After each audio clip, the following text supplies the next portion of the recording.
lovelies, you want to see how I achieve this rice fufu swallow? Come, let's do this together. Here I have hot water. I added 1.5 cups of this rice, white rice, and I like to boil up, and I'll sieve it and bring it back to the gas cooker. So I added 2 cups of hot water and I stirred. I cover and I allow it to cook until it is soggy. So it gets to a point the cover was not staying, so I had to remove it. Now the rice is properly cooked and soggy.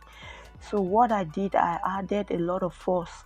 So if you are new to the channel, please subscribe, turn on the post notification, and be a member of this family. Check my channel out for other videos that you might find helpful. All my returnees, I really appreciate your love and support. Keep liking, keep sharing, keep commenting. May the good Lord bless you.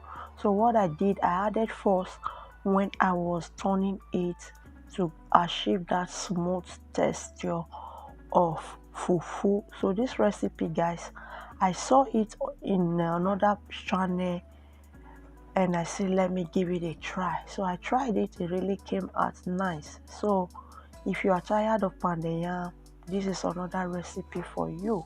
So now I have done with it. I will just put it in my sack and I will roll it. Our rice fufu swallow is ready. Thank you for watching. See you in my next one. Bye. Enjoy.